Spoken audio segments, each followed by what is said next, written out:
wa bodi ya barabara, simamia hili halina kibali kingine. Mheshimiwa Rais alishaelekeza liende kwenye utekelezaji. Ndani ya wiki mbili mtampata mkandarasi, ndani ya wiki mbili. Hebu sogea kwenye mic hapo.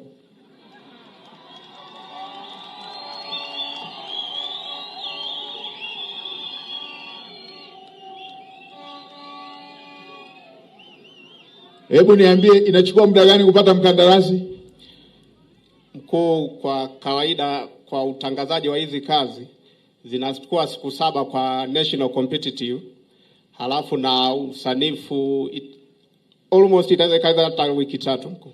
Hii haijasanifiwa? Mambo ya evaluation haijasanifiwa? Hii shafsanifiwa tayari mkuu. Mimi najua wataalamu wetu akitaka kukupiga anaweka Vingereza vingi, evaluation, adjustment. Siku 7 na hizo za evaluation, hizo ni wiki 2. Wiki 2 mkandarasi apatikane, ahadi ya Rais ianze kutekelezwa. Sawa. Bahati nzuri nilikuwa kule kwenye chungu, kwa hiyo najua hela itatoka wapi. Anzeni kutekeleza ahadi ya Rais. Sawa.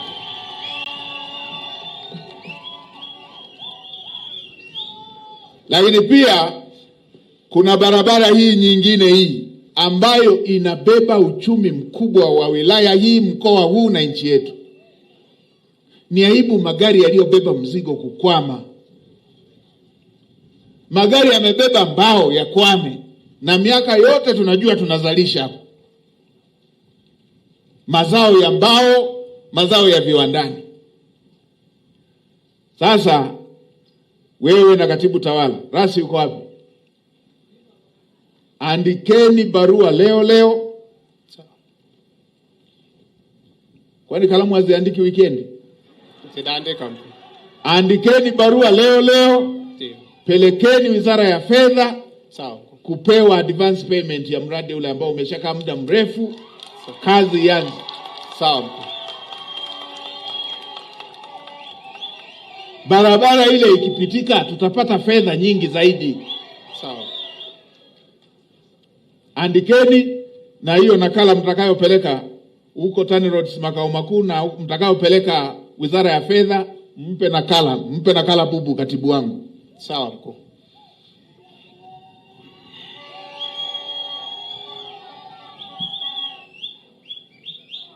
Inavyoanza Jumatatu nizione hizo nakala. Sasa mimi ni mfugaji, nilikuwa nahesabu ng'ombe kwa macho. Unaangalia tu kwenye tembea yao, unasema mbona pale pamebaki na bonde pale, yule anayetembeaga pale yuko wapi? Kwa hiyo hii nitaifuatilia. Tumemalizana? Sawa. Ndani ya wiki 2 hii ya huku nipate nakala kwamba mmeshamaliza, mnaomba fedha. Hii nyingine huku Jumatatu nipate nakala. Sawa mkuu. Haya, hilo hapo la ahadi ya Mheshimiwa Rais tumemalizana. La pili, nimeona hata kwenye karatasi hizi. Nachukia sana unyang'anyi wa haki za watu. Unyang'anyi wa rejareja wa haki za wanyonge.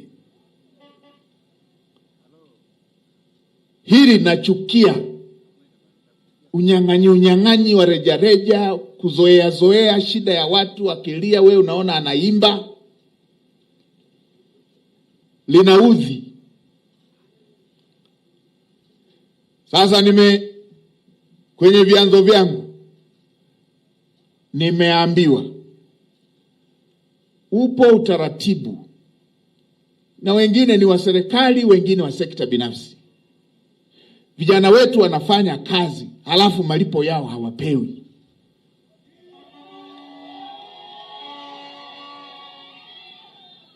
Mkuu wa mkoa waitishe hawa watu wa viwanda wote, kwa sababu ziara yangu hii ni endelevu. Leo nafanya majimbo haya 3, nitarudi kumalizia panapo uzima wilaya zingine na majimbo mengine yaliyosalia. Nataka nitakaporudi nipate taarifa vijana wanaodai maeneo, wanaodai kwenye maeneo yao ya kazi, viwanda, makampuni, nataka nipate taarifa wameshalipwa. Nilienda Kilimanjaro, na haya mambo mimi sitanii. Nilienda Kilimanjaro nikakuta watu wanazungushwa miaka 7. Wameuza kahawa yao, wanazungushwa miaka 7. Wanaowazungusha fedha ya kununua magari wanapata, ya kuwalipa wakulima maskini hawapati.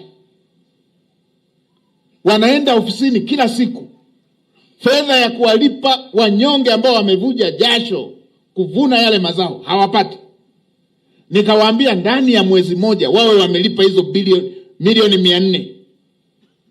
Na nikasema wasipowalipa nitawakamata wao na mali zao nitaziuza, niwalipe wale wananchi wanaodai fedha zao. Nashukuru wiki ile ile waliwalipa.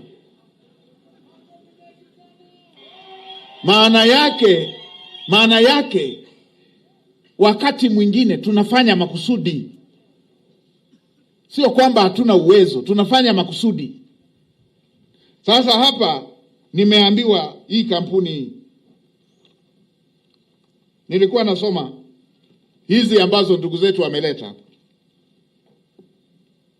Leshenya, huyu anadai milioni 28 tangu mwaka 2021.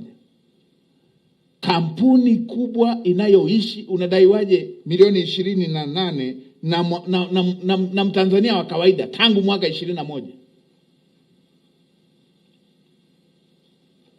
Unadaiwaje miaka yote hii? Kampuni inayoishi unadaiwaje miaka yote hii? Leshenya Investment wanadaiwa hii hapa wafanyakazi tangu Aprili 24. Madai ya fedha kampuni ya Leshenya shilingi milioni 9 tangu mwaka 2022. Ukiwafuatilia wao kila siku wanabadili suti, kila siku wanabadili magari. Mtanzania anayedai milioni 9 tangu mwaka 2021. Mkuu wa mkoa na RPC watafuteni, wajisalimisha, wasipojisalimisha wakamateni. Ninaporudi ziara ile nikute wamelipa. Huu puzi sitaki kusikia.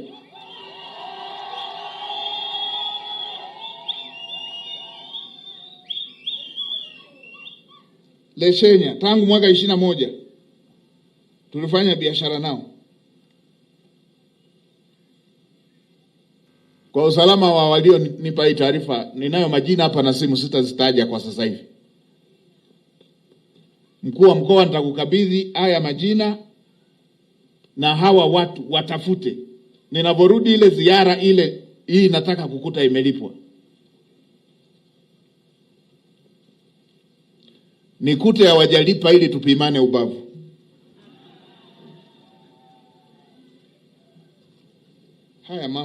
Haya ni mambo ya kupuza. Haya ni mambo ya kupuza haki za watu.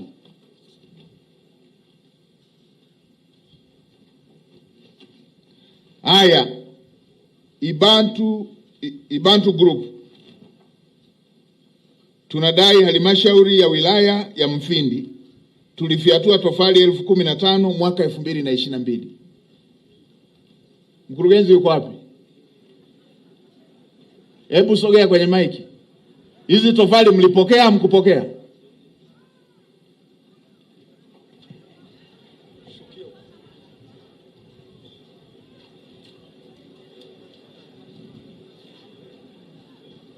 Ibantu Group tunadai halmashauri ya wilaya ya Mfindi shilingi milioni 3,900,000 tulifiatua tofali 15,000 mwaka 2022.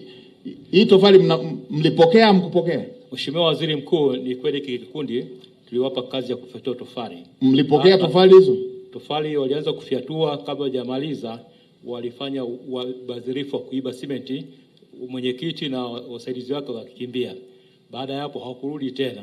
Mpaka hii siku ya leo umekuja mheshimiwa, naona analeta ile lalamiko. Kwa hiyo Mheshimiwa Waziri Mkuu, changamoto yao ni hiyo. Walifiatua tofali au hawakufiatua? Walifiatua. Tofali mlichukua mkuchukua? Hizo chache walianza nazo tulizichukua. Zilikuwa ngapi? Hebu huyu aliyeandika hii, hebu aje atuambie.